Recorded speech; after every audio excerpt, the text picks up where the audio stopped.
Right. So అక్కడ మళ్ళీ టాయిలెట్స్ని అక్కడ Gerald Ford, the world's most feared aircraft carrier, అక్కడున్న లోకల్ నేవీ అక్కడ ఆఫీసర్సే వాళ్ళకి నచ్చగా వాళ్ళకి వార్ వెళ్ళడం ఇష్టం లేక బాత్రూమ్స్లో వాళ్ళ బట్టల్ని కుక్కి ఫ్లష్లు కొట్టి పైప్స్ అన్ని జామ్ చేసేసి దానివల్ల మొత్తం ఫెయిల్ అయిపోయి సిస్టమ్ ఫెయిల్ అయిపోయి. సో ఎసెన్షియల్ ఇక్కడ ఏంటి, మీకు టెక్నాలజీ బాగున్నా కూడా మనుషులు దానికి రెడీగా ఉండాలి, ప్రిపేర్డ్గా ఉండాలి, డూ ఆర్ డై లాగా ఉండాలి. సింధూర్ అప్పుడు పాకిస్తాన్ పెద్ద హల్లాబల్లు చేసింది, 6 రఫేల్స్ని పడిస్తాం, 8 పడిస్తాం, 10 పడిస్తాం. ట్రంప్ కూడా పెంచుకుంటూ పోయాడు, 10 దాకా పోయాయి. సో ఫస్ట్ ఆఫ్ ఆల్ అట్లా చూసుకుంటే ఇప్పుడు ఈ వార్లో మీద 20 నుంచి 30 ఫ్లైట్లు పోయాయి, ఇక్కడ పోయాయి 20 నుంచి 30 పోయాయి. సో అక్కడ 6 వితౌట్ ఎవిడెన్స్, సాటిలైట్ ఎవిడెన్స్ లేదు, ఏ ఎవిడెన్స్ లేకుండా 6 పోయింది అంటారు. ఇక్కడ విత్ ఎవిడెన్స్ మీకు 20 కొట్టామని చూపిస్తున్నారు, ఒప్పుకుంటున్నారు కూడా. మధ్యలో కొన్ని అటాక్స్ జరిగాయి. ఆయన girl friend or who ever is going to marry, ఆ అమ్మాయి కూడా మొసద్ ఏజెంట్ అని ఒక రూమర్స్ వెళ్ళి, అది వాళ్ళు డినై చేశారు కానీ but they said to some extent Mossad agent ఏమో అంటారు. వావ్ గ్రేట్, ఒక ఇండియన్ అయ్యాడని ఫీల్ అయ్యాడు. మనం కూడా అరే ఇండియన్ కాదులే మనకు వద్దులే అని చెప్పి మనం కూడా డిస్టెన్స్ చేసుకుంటున్నాం కాశ్మీర్ నుంచి. ఇన్ఫాక్ట్ మనం నిన్న చూసిన న్యూసే దట్ ఇరాన్ వాళ్ళు వాళ్ళ ఎయిర్ స్పేస్లో ఉండి ఒక F-15 పడిస్తారని, unconfirmed and refused reports of F-35 కొట్టేశామని. దానిపైన F-15లో నుంచి 2 పైలట్స్ ఇజెక్ట్ చేసి వాళ్ళు ఇరానియన్ సాయిల్ మీద ఉన్నట్టు. ఇరాన్ గవర్నమెంట్ వాళ్ళు మన ఇరానియన్ సివిలియన్ సొసైటీ నుంచి ఎవరైనా వాళ్ళు పట్టుకొని మాకు ఇస్తే will give you something equal to $65,000. మీరు యూరోపియన్ యూనియన్తో చూసినా కూడా యూరోపియన్ యూనియన్ మొత్తం కలిపి వాళ్ళకి ఎన్ని చాపర్స్ ఉన్నాయి, ఎన్ని ఎయిర్ ఫోర్స్ ఉన్నాయి, అవన్నీ that is almost 1/3 or 1/4 of the power of US.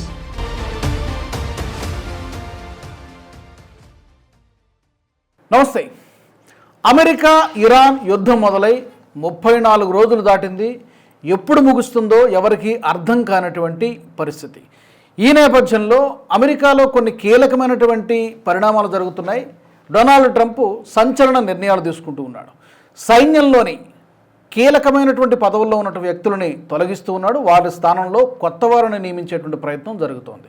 స్వయాన ఆర్మీ చీఫ్నే జార్జి ర్యాండీ అతన్ని తప్పించి అతని స్థానంలో మరొక కొత్త వ్యక్తిని తీసుకొచ్చేటువంటి ప్రయత్నం జరుగుతుంది. ఎక్కడితో ఆగిపోకుండా FBI డైరెక్టర్ అయినటువంటి క్యాష్ పటేల్ని కూడా తప్పిస్తారు అనేటువంటి ప్రచారం జరుగుతోంది. నేషనల్ ఇంటెలిజెన్స్ డైరెక్టర్గా ఉన్నటువంటి తులసి గబార్డ్ స్థానంలో కూడా కొత్త వ్యక్తిని నియమించే అవకాశాలు ఉన్నాయనేటువంటి ప్రచారం కూడా జరుగుతోంది. అసలు డొనాల్డ్ ట్రంప్ ఏం చేయాలనుకుంటున్నాడు? ఈ యుద్ధం ఇంకా ఎన్ని రోజులు కొనసాగుతుంది? ఈ తాజా పరిణామాలు మనకి ఏం చెబుతున్నాయి? వీటి గురించి మాట్లాడదాం. నాతో స్టూడియోలో ఉన్నారు మా రీసెర్చ్ జర్నలిస్ట్ ఆదిత్య కృష్ణ గారు. ఆదిత్య గారు నమస్తే.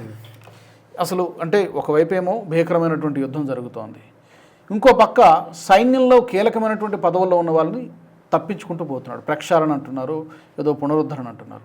ఏం జరుగుతుంది అసలు?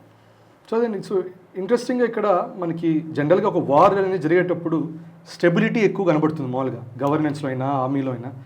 యూఎస్లో మీరు చూస్తే బాగా డిస్టర్బెన్స్ వస్తుంది, right? In fact US war start చేసినప్పుడే వాళ్ళు ఏమన్నారు, ఇరాన్లో రెజీమ్ చేంజ్ కావాలన్నారు. తెలిసి తెలియకుండా రెజీమ్ చేంజ్ వాళ్ళు ఇరాన్లో కాకుండా వాళ్ళ సొంత ఆర్మీలో వాళ్ళు చేసుకుంటున్నారు. సో మీరు అన్నట్టు చీఫ్ ఆఫ్ ఆర్మీ స్టాఫ్ వాళ్ళకి ర్యాండీ జార్జ్ ఆయన తీసేశారు. ఆయనే కాకుండా వాళ్ళ ట్రైనింగ్ కమాండ్లో ఉండే డేవిడ్ హెడ్నీ అనే అతన్ని ఆయన తీసేశారు. అది కాకుండా విలియం గ్రీన్ అతన్ని కూడా తీసేశారు. సో ఇవన్నీ టాప్ కమాండ్లో ఉన్న వాళ్ళందరినీ ఒకరు తీసుకుంటూ పోతున్నారు. దానికి కూడా రీజన్ ఏంటి అంటే difference of opinions, right? So ఇది కూడా అఫీషియల్గా ఏమైనా చెప్పారా కారణం ఎందుకు వీళ్ళని తొలగిస్తున్నారు? ఓపెన్గా అన్నది ఏంటంటే పీట్ హెగ్సెత్ వాళ్ళు ఓపెన్గా అన్నది ఏంటంటే డిఫరెన్స్ ఆఫ్ ఒపీనియన్స్ ఉన్నాయి మనకి. దట్ మేము అనుకునేది ఇప్పుడు ఇన్ఫాక్ట్ అన్నారు కొత్త చీఫ్ ఆఫ్ ఆర్మీ స్టాఫ్ వస్తారు, దట్ డొనాల్డ్ ట్రంప్ గారి విజన్ నా విజన్ ఎట్లా ఉందో అటువంటి విజన్తో సెట్ అయ్యే మనిషి కావాలి మాకు అన్నారు. Like minded people, which essentially means that పొలిటికల్గా వాళ్ళు ఏం డెసిషన్స్ తీసుకుంటున్నారో మిలిటరీ వాళ్ళు దానికి వాళ్ళు అనుకూలంగా లేరు. That is what it essentially means. That వీళ్ళు decisions boots on the ground అనుకుంటున్నారు, ఇవన్నీ అనుకుంటున్నారు. రెండో వైపు మిలిటరీ ఏదో ఒపోజింగ్ వ్యూ చెప్తున్నట్టుంది, అది వీళ్ళకి నచ్చట్లా, ఇంటర్నల్గా నచ్చట్లేదు. సో వాళ్ళు ఏమంటారు, ఫాల్ ఇన్ లైన్ అయిన వాళ్ళే ఉండాలి. సో ఒక డిఫరెన్స్ చూడండి, మనకి సింధూర్ సైన్యం రెడీగా లేదు ఇరాన్కి వెళ్ళడానికి. అది రెడీగా లేదా లేకపోతే వాళ్ళు ఇంకో స్ట్రాటజీ అనుకుంటున్నారో మనకు తెలియదు. ఇప్పుడు మనకి ఆపరేషన్ సింధూర్ అప్పుడు చాలా ఓపెన్గా ఆర్మీ వాళ్ళు చెప్పింది, మన పొలిటికల్ వాళ్ళు చెప్పింది దట్ ఫ్రీ హ్యాండ్ ఇచ్చేసాం, మీరు కావాల్సినట్టు నడపండి, మీ వెనకాల మేమున్నాం. సో ఇది ఒక రకమైన ధైర్యం ఇస్తుంది వాళ్ళకి, రైట్? పాకిస్తాన్ మోడల్ అది కాదు, ఎవరు ఫ్రీ హ్యాండ్ ఇవ్వడానికి లేదు, మొత్తం వాళ్ళదే, దేశం మొత్తం ఆర్మీదే, ఇష్టం వచ్చిన చేసుకుంటుంది.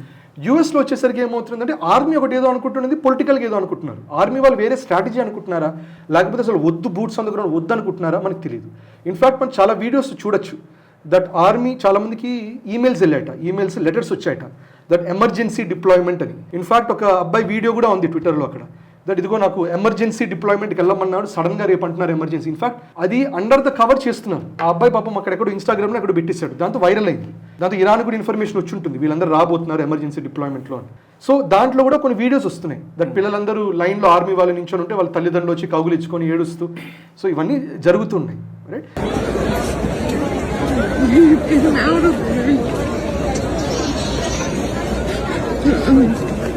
సో ఎసెన్షియలీ మనం యూఎస్ గురించి కూడా అర్థం చేసుకోవాల్సింది ఏంటంటే ఎప్పుడైనా కూడా ఒక important aspect of US military complex ఏంటంటే వాళ్ళ ఇన్వెస్ట్మెంట్, వాళ్ళ నంబర్స్ ఎక్కువ స్ట్రాంగ్ ఉండేది వాళ్ళకి ఎయిర్ ఫోర్స్లోను, నేవీలోను. ఆర్మీలో వాళ్ళ నంబర్స్ అంత గొప్పగా ఉండదు, అంత ఆర్మీ నంబర్స్ తక్కువ వాళ్ళది. Air force and navy is there strength. మీరు యూరోపియన్ యూనియన్తో చూసినా కూడా యూరోపియన్ యూనియన్ మొత్తం కలిపి వాళ్ళకి ఎన్ని చాపర్స్ ఉన్నాయి, ఎన్ని ఎయిర్ ఫోర్స్ ఉన్నాయి, అవన్నీ that is almost 1/3 or 1/4 of the power of US. కానీ ఆర్మీ అంటే ఐమ్ సేయింగ్ ఎయిర్ ఫోర్స్ లాగా ఇవన్నీ ట్యాంక్స్ అయినా ఎయిర్ ఫోర్స్ అయినా యుఎస్ కంటే చాలా తక్కువ ఉంటుంది. కానీ ఆర్మీలో they are much more. US army చాలా తక్కువ ఉంటుంది రైట్. సో వాళ్ళు వెళ్తారు, ఒక ఏదో బూత్స్ ఆన్ ద గ్రౌండ్ లాగా వెళ్తారు, ఏదో ఒక చిన్న పని చేస్తారు, వస్తారు. ఇరాక్లో వర్క్ అయింది. ఇరాక్లో సద్దాం వెళ్ళారు, కొట్టారు, వచ్చేసారు. లిబియాలో వెళ్ళారు, గద్దాఫీని వెళ్ళారు, కొట్టారు, వచ్చేసారు. Iran that is not the story. ఇరాన్కి వచ్చేసరికి ఒక ఎక్స్ట్రీమ్లీ పవర్ఫుల్ ఆర్మీ అనేది ఉంది. సో దీనివల్ల న్యాచురల్గా ఈ పాసిబిలిటీ ఉంది వేర్ వాళ్ళ ఆర్మీ చీఫ్ కూడా అక్కడికి వెళ్ళి that let us not get on to boots on the ground అని చెప్పుండే అవకాశాలు కూడా ఉండొచ్చు. ఇన్ఫాక్ట్ మనం నిన్న చూసిన న్యూసే దట్ ఇరాన్ వాళ్ళు వాళ్ళ ఎయిర్ స్పేస్ లో ఉండి ఒక F-15 పడేశారని, unconfirmed and refused reports of F-35 కొట్టేశామని. దానిపైన F-15 లో నుంచి 2 పైలట్స్ ఇజెక్ట్ చేసి వాళ్ళు ఇరానియన్ సాయిల్ మీద ఉన్నట్టు. ఇరాన్ గవర్నమెంట్ వాళ్ళు మన ఇరానియన్ సివిలియన్ సొసైటీ నుంచి ఎవరైనా వాళ్ళు పట్టుకొని మాకు ఇస్తే మేము will give you something equal to $65,000. అది వాట్ ఎవర్ ఇరాన్ కరెన్సీలో ఇచ్చేది, అది మేము ఇస్తామని డిక్లేర్ చేయటం. దానికి వీళ్ళు రెస్క్యూ ఆపరేషన్స్ పంపించడం, దాంట్లో 2 బ్లాక్ హాక్ చాపర్స్ని కొట్టి మళ్ళీ కింద పడేయటం. సో ఇవన్నీ ఇంత డ్రామా జరుగుతుంది. ఎందుకంటే ఇది వాళ్ళు అనేది ఏంటంటే ఇంతకు ముందర కూడా ఇట్లాగే వాళ్ళు ఒక పైలట్స్ ఎప్పుడన్నా క్యాప్చర్ అయిన పరిస్థితులు వస్తే దానివల్ల ప్రెసిడెన్సీలు కూలిపోతాయి యూఎస్లో. సో అక్కడ పైలట్ ఇరాన్ వాళ్ళు పొరపాటున క్యాప్చర్ చేసుకొని పెరేడ్ చేసి 1-2 వీడియోలు రిలీజ్ చేస్తే మోస్ట్లీ ట్రంప్కి వెరీ డీప్ ట్రబుల్లో ఉంటారు. ఓకే. సో అందుకని ఆ కన్సర్న్ ఉంటుంది. ఇప్పుడు ఏంటంటే మనకి ఈ సస్పెన్షన్ అయిన తర్వాత జరిగిన ఇన్సిడెంట్ ఇది రైట్. సో ఇప్పుడు ఓవరాల్ పీట్ హెగ్సెత్ కూడా మీరు చూస్తే ఆయన ఆర్మీ వెటరన్ కానీ దాని తర్వాత టెలివిజన్లోకి వెళ్ళారు ఆయన. టెలివిజన్ అందుకని ఆయన మాట్లాడేవాడిని కూడా చూడండి చాలా it's going to be very డ్రామాటిక్గా మాట్లాడడం. ఇంతకు ముందు కూడా ట్రంప్ నార్త్ కొరియా మీద hell and fire and fury అన్నట్టు ఈయన కూడా మాట్లాట్లాంటిదే రైట్. సో ఇవన్నీ మేబీ ఈ స్టైల్ ఆఫ్ స్పీకింగ్లో కూడా ఆర్మీ వాళ్ళు జనరల్ డిసిప్లిన్గా మాట్లాడతారు. హెగ్సెత్ ట్రంప్ వచ్చేసరికి వాళ్ళు ఎక్కువ డ్రామాటికల్గా మాట్లాడుతున్నారు. ఇరాన్ వాళ్ళు కూడా చూడండి ఎంత బ్యాలెన్స్డ్గా మాట్లాడుతున్నారు. ఇరాన్ అయినా మన ప్రభుత్వం అయినా బ్యాలెన్స్గా మాట్లాడుతున్నారు. రెండోది పాకిస్తాన్ వచ్చేసరికి వాళ్ళు ఎట్లా డ్రామటైజ్ చేస్తారో యూఎస్ కూడా అట్లా పొలిటికల్ సిస్టమ్ డ్రామటైజ్ చేస్తుంది. సో డిఫరెన్సెస్ ఆఫ్ ఒపీనియన్స్ ఉన్నాయి. దీనివల్ల డెఫినెట్గా దెర్ ఇస్ అన్ ఇంబ్యాలెన్స్. వాళ్ళ మిలిటరీకి పొలిటిక్స్లో ఉన్న పొలిటికల్గా ఉండే సిస్టమ్తో ఇంబ్యాలెన్స్ ఉందని తెలుస్తుంది. ఇది ఇరాన్కి డెఫినెట్లీ ఒక క్యాప్చర్ చేసే పాయింట్ అనేది అవుతుంది ఇది. అలాగే ఇప్పుడు సరే తొలగించిన వాళ్ళని సంగతి ఒక 10 మందో 12 మందినో తొలగించారు. ఇప్పుడు క్యాష్ పటేల్ విషయంలో కూడా ఆ ప్రచారం జరుగుతుంది. FBI అండ్ ఇంటెలిజెన్స్ డైరెక్టర్గా ఉన్న తులసి గబాడ్పై కూడా అలాంటి ప్రచారం జరుగుతుంది. వీళ్ళని కూడా తప్పించేటువంటి అవకాశం ఉందా, లేకపోతే వీళ్ళకేం పెద్ద సంబంధం లేదనుకోవాలి? మేబీ తులసి గబాడ్ మేబీ అవ్వకపోవచ్చేమో కానీ but Kash Patel most likely ఆయన కొంచెం ఫైర్లో ఉంటారు. ఎందుకంటే అక్కడ యూఎస్లో లోకల్గా ఏమనుకుంటున్నారంటే ఎప్స్టైన్ ఫైల్స్ వచ్చినప్పుడు క్యాష్ పటేల్ చాలా మటుకు మాట్లాడాల్సి వచ్చింది. ఎందుకంటే FBI చీఫ్ తను, FBI దగ్గర డాక్యుమెంటేషన్ మొత్తం ఉంది. దాంట్లో మాట్లాడమనండి అంటే I reserve my right not to speak అనేటం, లేకపోతే ఇంకేదో చెప్పేయటం, లేకపోతే ఇది జరిగిందా ఎస్ ఆర్ నో అంటే అది చెప్పకుండా ఇంకేదేదో చెప్పడం. అవి చేసేసరికి పబ్లిక్లో ఆల్రెడీ అంటే ట్రంప్కి చాలా negative image FBI director cash వల్ల వచ్చింది రైట్. ఆయన ఇచ్చిన ఆన్సర్స్ కన్విన్సింగ్గా లేదు, ప్రజలకి లేదు, ఆ ప్యానెల్కి లేదు. ఇన్ఫాక్ట్ ట్రంప్ కూడా అనిపించండి ఏంది ఇట్లా మాట్లాడుతున్నాడు. But as FBI director had to speak. దానిపైన మొన్న జరిగింది ఏంటి, మనకి ఇరానియన్ రెజిమ్ వాళ్ళకి హందాలా అని చెప్పి వాళ్ళకు సైబర్ వార్ఫేర్ డివిజన్ ఉంటుంది రైట్. వాళ్ళకి అదొక నెట్వర్క్. అది వాళ్ళు వెళ్ళి వాళ్ళు క్యాష్ పటేల్ది ఈమెయిల్స్ని హ్యాక్ చేశారు. ఈమెయిల్స్ని హ్యాక్ చేసి కానీ వాళ్ళు ఏం చేశారు, దాంట్లో ఏమేమి రివీల్ చేశారు, దాంట్లో ఆయన సిగార్ కాలుస్తున్నట్టు, చిల్ అవుతున్నట్టు, ఎంజాయ్ చేస్తున్నట్టు, తర్వాత ఒక పాన్ సైట్లో ఆయన ఒక పర్సనల్ అకౌంట్ ఉంటే ఆ పర్సనల్ అకౌంట్ రిలీజ్ చేయటం, ఆయన ఇవన్నీ చూస్తున్నాడని చెప్పడం, ఇవన్నీ పబ్లిక్లో పెట్టడం. ఇంకోటి గుర్తుపెట్టుకోవాలి, రిపబ్లికన్స్ అంటే డొనాల్డ్ ట్రంప్ ఉంటే Republican party is a very conservative party. It's very conservative, అది Christian conservative right. Already FBI director Kash అనేది ఇదేంటి ఇండియన్స్ ఆరిజిన్ అని పెడుతున్నారు ఏంటి, సరే అతను ఇండియన్ కాదా, కానీ వాళ్ళ నాన్ ఇండియనే కదా, ఓహో తను క్రిస్టియన్ కాదా, అయితే ఎందుకు పెట్టుకుంటే ఆల్రెడీ ఉంది. దానిపైన ఇప్పుడు ఇది ఒక అలిగేషన్ కాదు, కన్ఫర్మేషన్. దాని పాన్లో ఈ అకౌంట్ పేరు అంటే చూడటమే కాదు, అకౌంట్ సబ్స్క్రిప్షన్ పెట్టుకుని మరి చూస్తాడని చెప్పి రిలీజ్ చేశారు ఇరాన్. ఇది డెఫినెట్గా వాళ్ళ కోర్ ఓటర్ బేస్ అది నచ్చదు. వాళ్ళు చేసినా చేయకపోయినా ఇప్పుడు ఎట్లా అంటే పాకిస్తాన్లోనే largest consumption of those kind of videos is Pakistan. చెప్పేటప్పుడు ఏం చెప్తారు, నో అంటే ఇవన్నీ కాదు, ఇదంతా మాకు తప్పిది అన్నట్టు అంటారు. బట్ వాళ్ళు లార్జెస్ట్ కన్సూమర్స్. అట్లాగే రిపబ్లికన్స్ కూడా irrespective of what they do political మెసేజింగ్లో they are against porn, they are against many other things, they are against abortions, they're against a lot of things. Liberal థింగ్స్కి చాలా liberal అంటే so called left liberal థింగ్స్కి చాలా against ఉంటారు. ఇప్పుడు దాంట్లో cash Patel దొరుకుతున్నట్టు, దాంట్లో క్రాస్ ఫైర్స్లోకి వస్తున్నట్టు, మిస్ఫిట్ లాగా అవుతున్నట్టు. ఇంకోటి, ఇప్పుడు ఎవరైనా మనకు తెలిసిందే ప్రొఫెషనల్ ఈమెయిల్స్లో ఉంటే కొన్ని పర్సనల్ కూడా చెప్పే ఉంటాయి, కొన్ని వర్క్ రిలేటెడ్ కూడా ఇంటర్లాప్ అవుతుంటుంది పర్సనల్తో. ఇన్ఫాక్ట్ ఎవరైనా బిజినెస్ చేసే వాళ్ళు కూడా తెలుస్తుంది, మీ బిజినెస్ ఈమెయిల్తో పాటు పర్సనల్ ఈమెయిల్ కూడా సీసీలో పెడతారు, అక్కడ చూసుకోకపోతే ఇక్కడ చూసుకుంటాడులే. సో డెఫినెట్గా ఇరాన్ దగ్గర ఉన్న డేటాలో సెన్సిటివ్ FBI డేటా కూడా maybe not extremely sensitive but reasonably sensitive data ఉండే ఉంటుంది. అది వాళ్ళు కావాలని రిలీజ్ చేసి ఉండరు. ఇట్ ఈస్ అ వార్నింగ్ లాగా ఏంటి, సిగార్ కాల్చడము, ఎవరెవరితో తిరగటాలు, చిల్ అవ్వడాలు, ఇవన్నీ. అందుకని వాళ్ళు ఏం చేస్తుంటే ఎంబారెస్ చేయడానికి పెడుతున్నాడు. అబ్బాయి ఒక ఆరా వెళ్ళింది FBI డేటా, ఆ ఆరాను మొత్తం కింద దింపేస్తున్నారు. సో దానివల్ల మోస్ట్ లైక్లీ ట్రంప్ వెదర్ ఈ లైక్స్ ఇట్ ఆర్ నాట్, ఆయన he will be compelled to fire him. In fact ట్రంప్కు ఉండే USP కూడా ఏంటి, అప్రెంటిస్ అని ఒక ప్రోగ్రామ్ ఉండేది ఇంతకు ముందర ఆయన ప్రొడక్షన్తో, రియాలిటీ షో లాంటిది. దాంట్లో వస్తారు, ఇంటర్వ్యూస్కి వస్తారు, జాబ్లోకి వస్తారు, నచ్చకపోతే యువర్ ఫైర్డ్ అంటారు, వెళ్ళిపోతారు. సో ఎసెన్షియలీ అదే మోడ్లో ఆర్మీలో నచ్చిన వాడు your fired, cash Patel your fired. So ఇవన్నీ ఈ యాంగిల్లో తీసుకెళ్తున్నారు. సో ఇప్పుడు క్యాష్ పటేల్ ఉంచుకోవాలంటే ఆయన ఒక ఎసెట్ లాగా నిజంగా భావిస్తూ ఉంచుకుంటారు. కానీ ఈ సర్క్యులేషన్ బాగా ఉంది, ఈ టాక్ ఉంది, ఆయన నెక్స్ట్ ఇన్ లైన్ ఆయన ఉంటారు. ఆయన ఇప్పుడు మనం కూడా చూడండి, మనం కూడా క్యాష్ పటేల్ అక్కడ కూర్చోబెట్టిన వెంటనే వావ్ గ్రేట్ ఒక ఇండియన్ అయ్యాడని ఫీల్ అయ్యి, మనం కూడా అరే ఇండియన్ అంటే ఇండియన్ కాదులే మనకు వద్దులే అని చెప్పి మనం కూడా డిస్టెన్స్ చేసుకుంటున్నాం క్యాష్ పటేల్ నుంచి, రైట్? సో ఇవన్నీ జరుగుతున్నాయి. సో ఇంటర్నల్గా ఈ వార్ వల్ల చాలా జరుగుతున్నాయి. దానిపైన ఇంకోటి మిడ్ టర్మ్ ఎలక్షన్స్ వస్తున్నాయి. Mid term elections is a very big significant thing for US. So వారిదే కాకుండా FBI director Epstein files responses కూడా ఇవన్నీ ఇప్పుడు సర్క్యులేట్ అవుతాయి, ఎట్లా బిహేవ్ చేశాడు ఇవన్నీ. మధ్యలో కూడా అటాక్స్ జరిగాయి. ఆయన girl friend or who ever is going to marry, ఆ అమ్మాయి కూడా మొసద్ ఏజెంట్ అని ఒక రూమర్స్ వెళ్ళాయి. అది వాళ్ళు డినై చేశారు కానీ but they said to some extent Mossad agent ఏమో అంటారు, రైట్? సో ఇవన్నీ ఆల్రెడీ ఆయనని కిందకి పట్టుకురావాలని చాలా అటెంప్ట్స్ జరిగాయి. డెమోక్రాట్స్ ట్రై చేస్తూనే ఉన్నారు త్రూ ఎప్స్టైన్ ఫైల్స్. రిపబ్లికన్లో వేరే ఫ్యాక్షన్స్ వాళ్ళు కూడా అతను చెప్పడానికి ట్రై చేస్తున్నట్టు, brown skin fellow, Indian fellow, non Christian. So వాళ్ళకి ఇప్పుడు ఇంకా ఆయుధాలు వచ్చాయి. దానిపైన మోస్ట్ లైక్లీ అందుకని ఆయనకి చాలా హాట్ పొజిషన్లోకి దిగుతాడు ఇప్పుడు ఆయన. అయితే ఇప్పుడు రీసెంట్గా లాస్ట్ 24 అవర్స్లో ఇందాక మా మొదట్లో చెప్పినట్టుగానే అమెరికాకు చెందినటువంటి ఒక 2 air crafts కూలిపోయాయి. F-15 F-16 something, F-15 ఇంకోటి ఏదో కూలిపోయిందని చెప్తున్నారు. తర్వాత 2 బ్లాక్ హాక్ హెలికాప్టర్స్ కూడా కూల్చేసామని చెప్పి ఇరాన్ చెప్తుంది. కొన్ని వీడియోస్ కూడా, ఏదో మాటగా కాదు, కొన్ని వీడియోస్ని, ఇమేజెస్ని కూడా ప్రకటించింది. ఉన్నట్టుండి సడన్గా అంటే యుద్ధం మొదలైన తర్వాత దాదాపు ఒక 20 ఎయిర్ క్రాఫ్ట్లకు పైగా అమెరికా కోల్పోయింది, యుద్ధ విమానాల్ని కోల్పోయింది. ఎలా కూల్చేయగలుగుతోంది ఇరాన్ దగ్గర ఉన్నటువంటి ఈ చీప్ క్వాలిటీ అంతే అమెరికాతో పోల్చుకుంటే అంతే కదా. రష్యా ఏమైనా సహాయం అందిస్తోందా? ఎలా ప్రతిఘటించగలుగుతోంది అమెరికా యొక్క? డెఫినెట్గా they have a good air defence system అనేది ఉంది. సరే అది డిజేబుల్ చేశామన్నా కూడా మీకు సర్ఫేస్ టు ఎయిర్ మిజైల్స్ చాలా ఉంటాయి. S-300 అంటున్నారు. ఇప్పుడు ఇవాళ వచ్చిన రిపోర్ట్ ఇజ్రాయెల్ అనడం S-500 కూడా ఉంది వాళ్ళ దగ్గర అంటున్నారు. ఇవాళ వచ్చిన S-500 కూడా, S-500 వాళ్ళ దగ్గర ఉంది అని చెప్పి కొన్ని స్టేట్మెంట్స్ వచ్చాయి. ఓకే, సో మరి జస్టిఫై చేయాలి కదా. F-15 పడిపోయిందంటే ఊరికే పడిపోయిందంటే ఎట్లా కుదురుతుంది? వాళ్ళ దగ్గర S-500 ఉందని చెప్తే కానీ జస్టిఫై అవ్వదు, జస్టిఫై కాదు, రైట్?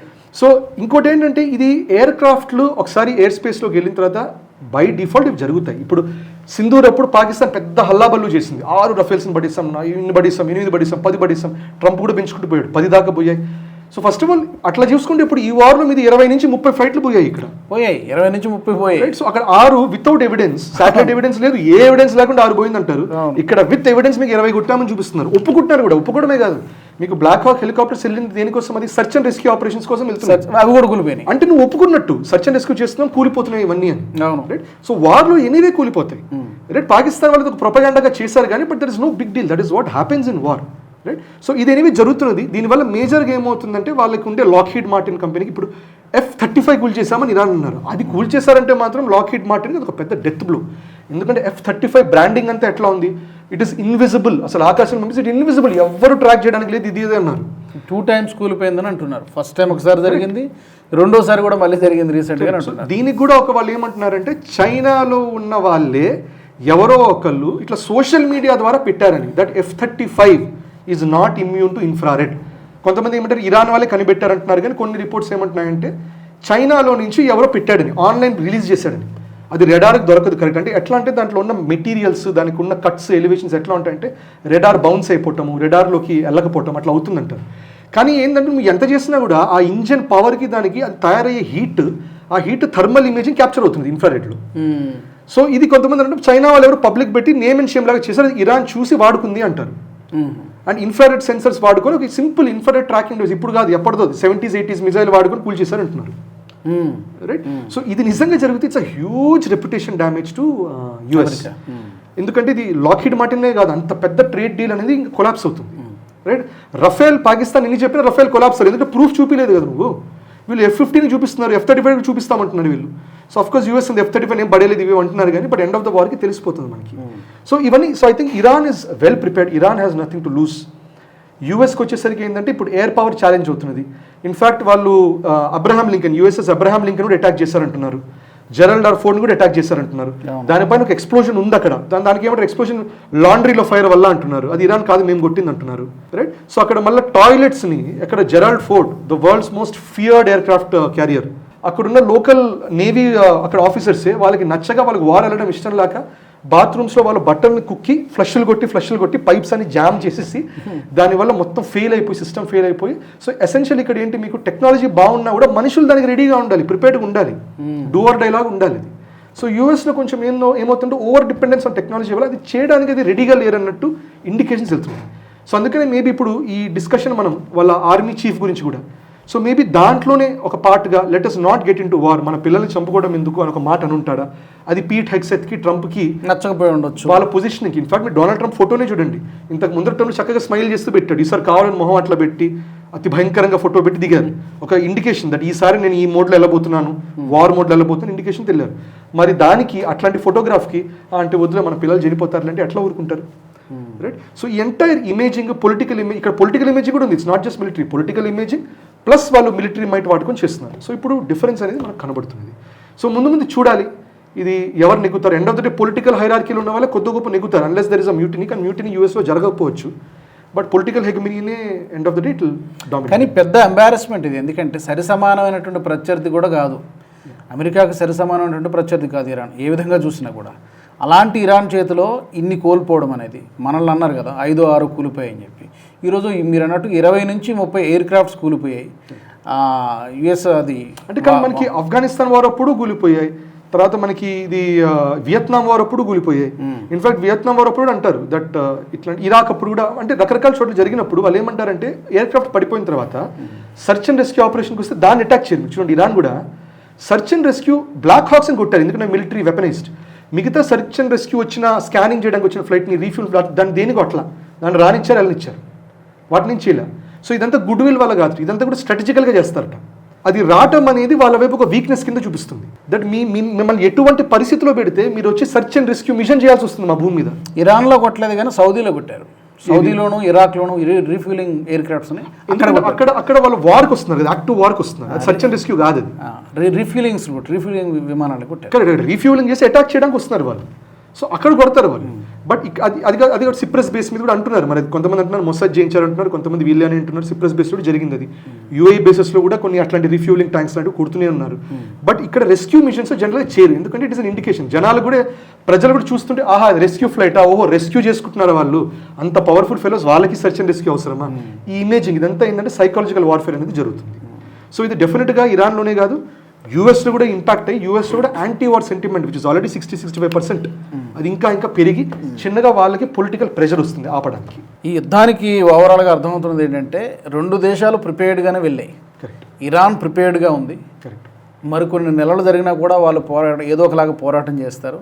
ఇజ్రాయెల్ కూడా ప్రిపేర్డ్గా ఉంది. అన్ప్రిపేర్డ్గా లెక్క తప్పింది ఏంటంటే అమెరికాకి మాత్రమే లెక్క తప్పింది, వాళ్ళు అనుకున్నట్టుగా యుద్ధం జరగడం లేదు.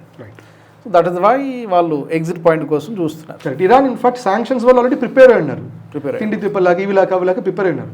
రెస్ట్ ఆఫ్ ద వరల్డ్ ప్రిపేర్డ్గా లేదు, రెస్ట్ ఆఫ్ ద వరల్డ్ ప్రిపేర్డ్గా. ఇప్పుడు జపాన్కి ఆయిల్ లేని జపాన్ మీద ఇన్నాళ్ళు శాంక్షన్స్ లేదు, ఇప్పుడు సడన్గా వాళ్ళకి ఆయిల్ రావట్లేదు, సడన్గా సప్లైస్ రావట్లేదు, ఫుడ్ రావట్లేదు. రైట్, అట్లాగే కొరియాలో అట్లాంటి ఇష్యూసే, యూరోప్ అంతా అట్లాంటి ఇష్యూసే. ఇప్పుడు పాకిస్తాన్ ఉంటుంది మీ రిఫైనరీ, జామ్నగర్ రిఫైనరీ కొడతామంటారు, జామ్నగర్ రిఫైనరీ కొడితే ఫస్ట్ కాలేది యూరోప్కి యూఎస్కి. సో పాకిస్తాన్ ఎప్పుడైతే టార్గెట్ చేయడానికి లేదు, అది ఒక వార్నింగ్ అంతే, మాకేమన్నా అయితే మిమ్మల్ని అందరినీ హాని కలిగిస్తానని దానికి అనడం అది. రైట్, సో ఈ దేశాలు ఏవి శాంక్షన్స్ ఫేస్ చేయాలి, యూఎస్ ఎప్పుడు శాంక్షన్స్ ఫేస్ చేయాలి. For the first time Iran strait of Hormuz blockade చేయడం వల్ల మిగతా దేశాలన్నిటికీ ఇరాన్ ఇన్నాళ్ళు పడిన 40 సంవత్సరాలు 70ల నుంచి పడినటువంటి హీట్ ఇప్పుడు మిగతా దేశాలన్నీ కూడా హీట్ తెలుస్తుంది, ఫీల్ అవుతుంది, అది ఇరాన్ చేస్తుంది. అలా చేయడంలో ఇరాన్ సక్సెస్ అయింది. చూద్దాం ఏం జరుగుతుంది అనేది. థ్యాంక్ యూ ఆదిత్య గారు. ఇది వాళ్ళ ప్రత్యేక చర్చ. మరొక ఎపిసోడ్లో మరిన్ని మరొక ఆసక్తికరమైనటువంటి అంశంతో మళ్ళీ కలుద్దాం. జై హింద్. ఈ వీడియో మీకు నచ్చినట్టయితే లైక్ చేయండి, 10 మందికి షేర్ చేయండి. అలాగే కామెంట్ల రూపంలో మీ అభిప్రాయాలను మాతో పంచుకోండి. Nationalist hub group of channels ను సబ్స్క్రైబ్ చేసుకుని తెలుగునాట జాతీయవాద జర్నలిజాన్ని ప్రోత్సహించండి. ఈ వీడియో కింద ఉన్న బెల్ ఐకాన్ పై క్లిక్ చేయడం మర్చిపోవద్దు.